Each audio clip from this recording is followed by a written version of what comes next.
কাতলা মাছের এই রান্নাটা হবে আপনার বাড়িতে আর গন্ধ পাবে আপনার প্রতিবেশী, তখন কিন্তু আমায় দোষ দেবেন না। আর যদি এই রেসিপিটি ভালো লাগে তাহলে একটা লাইক, শেয়ার, কমেন্ট করে দেবেন। আর যদি ইউটিউব থেকে দেখেন তাহলে আমার চ্যানেলটি সাবস্ক্রাইব করে দেবেন। আর যদি ফেসবুক থেকে দেখেন তাহলে ফলো করে আমার পাশে থাকবেন। ভালো লাগলেও কমেন্টে জানাবেন, খারাপ লাগলেও কমেন্টে জানাবেন, অবশ্যই জানাবেন। ফুলকপির মধ্যে গরম জল দিয়ে রাখবো। এই যে এই ফুলকপির মধ্যে গরম জল দিয়ে দিলাম। আর এই গরম জল দিয়েছি ফুলকপির মধ্যে, এবার অল্প পরিমাণে নুন দিয়ে দেব। এইভাবে ফুলকপির মধ্যে গরম জল দিয়ে রেখে দেব 10 মিনিট। মাছের মধ্যে নুন দিয়ে দিলাম, আমি আমার স্বাদ অনুযায়ী নুন দিয়েছি। আর হলুদ দিয়ে দিচ্ছি মাছের মধ্যে। আর অল্প সর্ষের তেল দিয়ে দিলাম। এবারে মাছগুলোর মধ্যে ভালো করে নুন, হলুদ আর সর্ষের তেল মেখে নিচ্ছি। এবার কড়াইতে দিয়ে দিচ্ছি শুকনো লঙ্কা, আর দিয়ে দিচ্ছি তেজপাতা, আর রাঁধুনি দিয়ে দিচ্ছি 1/2 চামচ পরিমাণ, আর দিলাম 5 ফোড়ন 1 চামচ পরিমাণ, আর সাদা তিল দিয়ে দিচ্ছি 1 চামচ পরিমাণ, 1 চামচ পরিমাণ গোটা ধনে দিয়ে দিচ্ছি, আর পোস্ত দিয়ে দিলাম 1 চামচ পরিমাণ, আর 6টা এলাচ দিয়ে দিলাম, একটা দারচিনি স্টিক দিয়ে দিচ্ছি। সব কিছু একটু তেলে নিচ্ছি, আর গ্যাসের ফ্লেমটা একদম লোতে রেখেছি যাতে মশলাটা পুড়ে না যায়। এই স্পেশাল মশলাটা দিয়ে ফুলকপি আর আলু দিয়ে মাছের ঝোল রান্না করলে অসম্ভব ভালো হয় খেতে। মাছ খান অথচ পেঁয়াজ রসুন খান না, তারা এইভাবে মাছের ঝোল রান্না করে খেয়ে দেখবেন, খুবই ভালো লাগবে খেতে। আর এই মশলাটা হয়েছে কি না সেটা কি করে বুঝবেন? এরকম একটা তেজপাতা ধরবেন, দেখবেন হাতে এরকম মুঠ করলে তেজপাতাটা যদি ভেঙে যায় তাহলে ভাববেন মশলাটা হয়ে গেছে। তাহলে নামিয়ে নেবেন, নামিয়ে ঠান্ডা করে তারপরে গুঁড়ো করতে হবে। আমি এই শিলনোড়ার মধ্যেই ঢেলে নিচ্ছি ঠান্ডা করার জন্য। ঠান্ডা হলে তারপরে গুঁড়ো করবো, তাহলে তাড়াতাড়ি গুঁড়ো হয়ে যাবে। তেল ঢালা দেখে ভয় পাবেন না, কারণ ফুলকপি, আলু, মাছ অনেক কিছুই ভাজতে হবে, তাই একটু বেশি পরিমাণেই তেল দিলাম। এবার তেলটা গরম হয়ে গেছে, এবার মাছগুলো সব ভেজে নেব। একে একে মাছ সব দিয়ে দিলাম।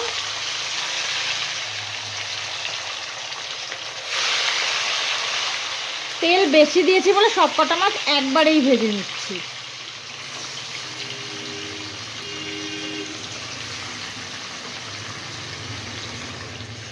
এবার এই মশলাগুলো গুঁড়ো করে নেব।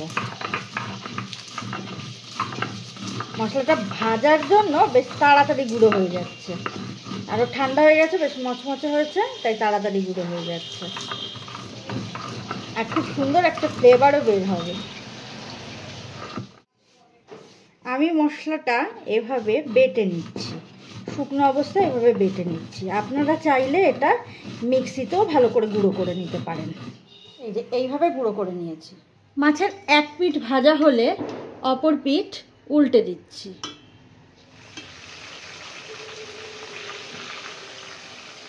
মাছগুলো কড়া করে ভেজেছি। এবার সেই মাছ ভাজা তেলের মধ্যে জিরে ফোড়ন দিয়ে দিচ্ছি। জিরেটা হালকা ভাজা হলে এর মধ্যে আলুগুলো দিয়ে ভেজে নেব।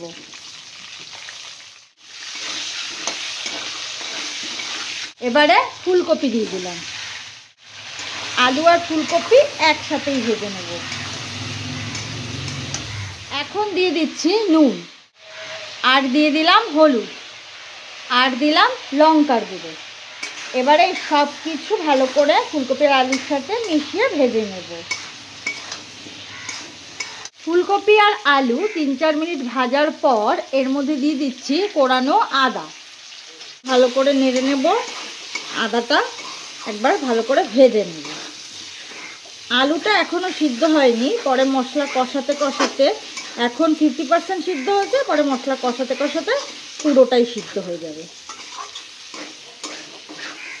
বেশি ভাজলে আলুটা পুড়ে যাবে, তাই মশলা দেওয়ার পরে একবারে কষিয়ে নেব, তখন আলুটা বাকি সিদ্ধ হয়ে যাবে।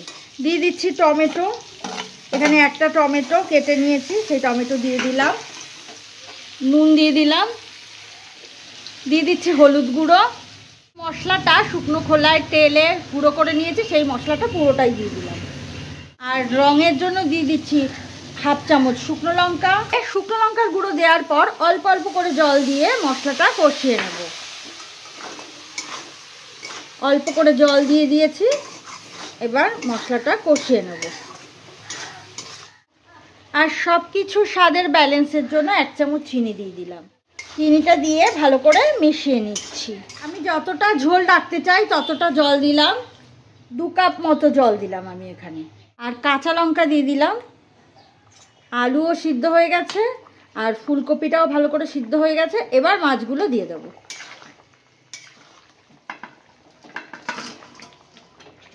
এই মাছগুলো দিয়ে আরও 2-3 মিনিট ফুটিয়ে নেব।